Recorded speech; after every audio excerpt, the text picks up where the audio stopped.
All right, so are you ready to jump into Indian finance? Always up for a good deep dive. Well, today we're looking at Kotak Mahindra Bank's latest annual report. Okay. And, you've specifically asked us to dig into their financials, asset quality, capital adequacy, liquidity, and operational But efficiency. yeah, should be interesting. Oh, it is. And of course, we'll take a look at their risk management and future strategies too. Sounds like a full plate. Oh, it's packed. And get this report is anything but boring. Seriously, there are some fascinating tidbits in here. Oh, like what? Okay, so did you know they have this program? It's called D-Rona, and it's helped them streamline customer onboarding by like a third. Wow. That's impressive. Right. And hold on, there's more. They're putting a ton of money into electric vehicle loans. Talk about thinking ahead. Definitely a sign of the times. Totally. But okay, let's back up for a sec. Sure. You wanted to dive deep into their financial performance, so let's start there. Makes sense. The heart of any financial institution is its ability to consistently make profits. And Kotak Mahindra Bank, well, they've got a pretty impressive track record. Yeah, for sure. Their latest annual report, it shows a consolidated profit after tax growth. Their 5-year compound annual growth rate, or CAGR, sits at 20.4%. Okay, 20.4% CAGR over 5 years. Can you break that down for those of us who don't speak fluent finance? Sure, basically it means they've been steadily growing their profits at a healthy rate. They're making more money each year. Good sign for investors and customers. Gotcha. So it's not just about being profitable, it's about the speed of that profit growth. Exactly. Okay, let's dig a little deeper into their financial performance. Their net interest income, the difference between what they make on loans and what they pay on deposits, that seems to be a big driver of this growth. Yeah, you're absolutely right. Okay, good. Their net interest income, it's been climbing steadily. And a lot of that has to do with, well, their focus on specific customer segments. Like the global Indians, for example. They've got this tailored program for non-resident Indians, and it's pulling in a lot of business. Ah, tapping into the global market. Smart. So it's not just about giving out more loans, it's about giving them to the right borrowers. Exactly. And on top of that, they've been really clever about investing in technology. They're focused on improving their efficiency and the whole customer experience. Their digital banking platform, Kotak 811, has been a massive success, especially with younger customers. And it seems like they're not just resting on their laurels, are they? They're always innovating, always expanding. Right. They've got their subsidiary, Kotak Mahindra Asset Management Company, and it's doing exceptionally well. Their insurance business is booming too. Plus, they're making a big push into SME and mid-market lending, a major growth area in India. Okay, so it sounds like they're firing on all cylinders, but I noticed a pretty big jump in their provision for tax. Should we be worried about that? Not at all. It's actually a good thing. It's because of their higher profits. They're setting aside more money for taxes because they're earning more. A classic case of a good problem to have. Ah, I see. So profits up, income streams diversified, and they're making smart investments. But what about the quality of those earnings, specifically their loan portfolio? That's got to be a key indicator of a bank's health, right? Absolutely. Profits on paper are one thing, but if their loans are going bad, well, those profits can vanish quickly. So how is Kotak Mahindra Bank doing in that department? Well, their report shows their gross non-performing assets, their NPAs, the bad loans, they're at 1.95%, and their net NPAs, those are even lower, just 0.82%. Wow, those are pretty low numbers, especially compared to some other banks. What's their secret? It boils down to risk management. They have a super conservative approach to giving out loans. They're really careful about who they lend to. So they're not just throwing money at anyone who asks. Exactly. They look at things like credit history, income stability, what the loan is even for. They make sure it's a solid investment. And once a loan is out the door, they don't just sit back and relax, right? Nope, not at all. They've got these really strong monitoring processes. They keep track of how those loans are doing, looking for any signs of trouble, like missed payments or changes in the borrower's financial situation. And they aren't afraid to step in if they need to. So they're constantly keeping an eye on things. Precisely. And they might, for instance, work with a borrower who's having a tough time, maybe restructure the loan or figure out a payment plan that works for everyone. It helps minimize losses and keep those NTAs down. That's a very different approach from some banks who seem to just write off bad loans as the cost of doing business. Yeah, it is. And that's a big part of what makes Kotak Mahindra Bank stand out. They're not just about maxing out profits in the short term. They're thinking long term about the health and sustainability of their business. And this approach seems to be working, especially with their SME and mid-market lending. They're not putting all their eggs in one basket, so to speak. Exactly. Think of it like diversifying your investments. By spreading their risk across different borrowers, they're less vulnerable if one loan goes bad. Smart. And I noticed that their subsidiary, Kotak Mahindra Investments Limited, the one that handles real estate finance, they've kept their asset quality pretty impressive too. Yeah, they have. Even with all the ups and downs in the real estate market, they've managed to keep those MPAs low. That shows their expertise, navigating those cycles and picking projects that have a good chance of succeeding. So being careful with lending, monitoring those loans closely, and taking action if they see any warning signs. All this contributes to their low NPAs and their strong financial performance. But how does all of this connect to their capital adequacy and liquidity? Ah, great question. Thanks. Capital adequacy and liquidity, they're like the two pillars of a bank's stability. It's all about having enough reserves to cover potential losses and meet their financial obligations. So even if some loans do go bad, they've got enough to weather the storm. Exactly. A Yeah. safety net. Now, Kotak Mahindra Bank, they have a capital adequacy ratio, or CAR, of 27.41%. Okay. 27.41%. Break that down for me. It's a key sign of their financial strength. Basically, it means they have a lot of capital compared to their risk-weighted assets. They have a nice cushion to absorb any potential losses. So good news. Very good news. It means they're well capitalized, less likely to be thrown off by unexpected events, and their Tier 1 CIR, which looks at the highest quality capital, it's also really strong, at 26.46%, shows they're prioritizing those reliable, stable sources of capital. Okay, so they're not just meeting the bare minimum requirements, they're exceeding them. That's going to make investors happy. Absolutely. Now on to liquidity. This is about their ability to meet those short-term obligations. Things like depositors wanting to withdraw their money. Handle a sudden rush of people wanting their cash. That's the million-dollar question, right? And, well, Kotak Mahindra Bank, they're in a strong position here, too. Their liquidity coverage ratio, or LCR, it measures their ability to handle a stressful situation, and it's way above what's required. So they've got enough liquid assets on hand to cover potential outflows. Yep. And their funding sources are diverse, too. Deposits, borrowings, other sources. It makes them more stable, less reliant on any single source. Okay, so no putting all their eggs in one basket. Right. And they're not just assuming everything will be fine. They actually stress test their systems. Oh, what does that mean? They run simulations to see how they'd handle tough economic scenarios, like a financial fire drill. It helps them find any weak spots and adjust their strategies, make sure they can handle tough times. So financially sound, good asset quality, strong capital position, plenty of liquidity. Are we seeing a theme here? We are indeed. But there's one more crucial piece we need to look at. Okay, I'm listening. Operational efficiency. How are they using their resources to make those impressive returns? Okay, now I'm really intrigued. Tell me more. We'll dive into that after a quick word from our sponsors. Operational efficiency. It's really about doing more with less, right? Getting the most value out of every rupee they invest. And Kotak Mahindra Bank, well, they seem to have mastered this whole efficient operation thing. All right, color me intrigued. Lay it on me. What are their efficiency metrics looking like? So one big one is their cost-to-income ratio. Basically, it measures how much they spend for every rupee they earn.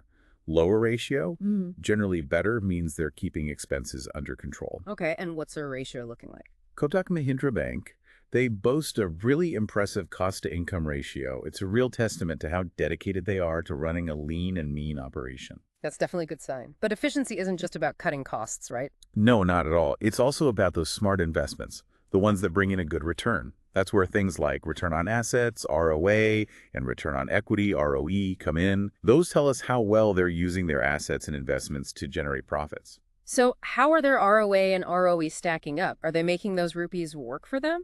They really are. Both their ROA and ROE are strong, meaning they're squeezing a good amount of profit out of their assets and investments, a sure sign of a well-managed, profitable business. So they're not just growing, they're growing efficiently. What's the secret sauce? Are they cutting corners somewhere? Yeah, even a little bit. Honestly, it's the opposite. They're investing heavily in technology, especially in their digital banking platform, that Kotak 811. It's allowed them to streamline things, cut down on manual work, and reach way more customers. So technology, that's a key part of their efficiency. Not just replacing people with machines, but giving their employees the tools to work smarter, not harder. Exactly. And remember that Girona program? Oh, yeah, the one that streamlines customer onboarding. That's it. That's a perfect example of how they're putting technology to work. They've freed up their staff to focus on those more value-added tasks. So it's more than just a cool name. It's a real, tangible change. But technology, it can't be the whole story, can it? Nope. They've also been pretty strategic about using India's digital public infrastructure. Things like the Unified Payments Interface, UPI for smooth digital payments, and Account Aggregator, giving customers a clear view of their finances. I gotta admit, I need a little digital public infrastructure 101 here. What exactly is that, and how is Kotak Mahindra Bank using it to their advantage? Think of it like a set of digital building blocks open to everyone in the Indian financial system, a public utility for finance. By tapping into this, Kotak Mahindra Bank can offer more innovative services without having to build everything from the ground up. So they're working smarter, not harder, using existing systems to make their own offerings better. Right. And it lets them focus on what they do best and provide a smoother customer experience. Win-win for everyone involved. Okay, so we've talked financials, asset quality, capital adequacy, liquidity, and operational efficiency. They seem to be doing great across the board. But what about the big one, risk management? You're right. Can't forget about that. No matter how well a bank is doing, there's always risk. The key is to manage those risks, to really identify and assess them. So how is Kotak Mahindra Bank walking that tightrope? Are they playing it safe or pushing boundaries? Well, they've stated that they aim to be a risk management company empowered by technology. It's not just a department, it's part of their DNA. Bold statement. But how do they actually put that into practice? What are they doing to manage those risks? They have a multifaceted approach. They look at things like credit risk, treasury risk, cybersecurity operations, even technology itself. So they're thinking about risk from all angles. But with so many potential risks out there, where do they even start? One big area is credit risk. That's the risk of borrowers not paying back their loans. They've got that conservative underwriting process we talked about, helps them avoid those risky borrowers from the start. So they're picky about who gets a loan. But what about loans that are already out there? How do they manage the risk there? Robust monitoring processes. They keep track of how those loans are performing, watching for early signs of trouble, things like late payments or changes in a borrower's financial situation, and they act fast if they see red flags. So it's not just about saying no to risky borrowers up front. It's about being proactive, keeping an eye on those loans, and being ready to step in if needed. Exactly. And they're not just relying on human judgment. They're using technology, things like data analytics and even AI, to help them assess risk more effectively. Wow, bringing out the big guns, data, and AI. Makes sense. It does. And let's not forget about hedging strategies. That's a major tool for managing risk. Like, say they're worried about interest rates going up. Yeah. They can use a financial tool called an interest rate swap to essentially lock in a specific rate no matter what happens in the market. So even if rates go up, they're protected. Sounds pretty useful. It is. It helps them manage that interest rate risk and safeguard their profits. And they use similar techniques to protect themselves against other risks, like fluctuations in currency exchange rates. So they're not leaving things to chance. They're actively managing these risks using some pretty sophisticated tools. Right.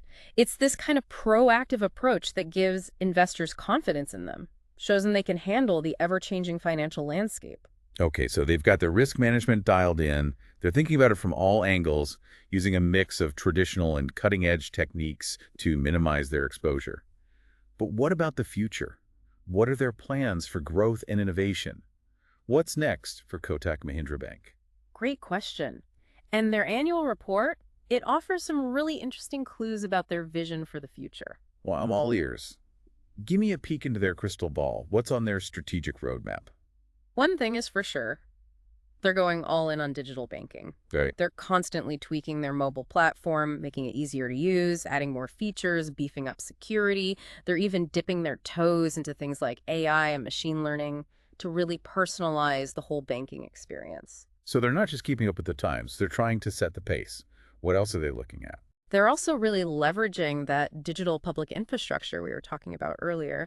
They're using it to reach more people and offer those innovative services. So they're not just building their own tech from scratch. They're tapping into that larger ecosystem to expand. Exactly. It's all about maximizing their reach and their capabilities. Very smart. And are they still focused on their core customers as well? Absolutely. They're staying true to that strategy of focusing on specific segments, like the global Indians and millennials. Makes sense. Different people have different needs, different priorities. How are they tailoring their offerings to meet those diverse needs? They're always innovating, always expanding that product portfolio, offering custom solutions for different groups, bundling insurance with their digital products, even exploring new areas like microlending and wealth management. Wow, it's more than just a bank now. It's a one-stop shop for all things finance. I like that. A one-stop shop. They're evolving, adapting to the needs of their customers. That's how you stay successful. But technology and product innovation are only part of the equation. What about the people behind it all? How are they investing in their employees to prepare for the future? You're absolutely right. They get it. They know their people are their most valuable asset. So they're making big investments in employee development and talent management. So it's not just about the tech, it's about nurturing the human element. Exactly. What are some of the specific things they're doing? Well, they've got a whole bunch of programs aimed at empowering employees, creating a culture of learning.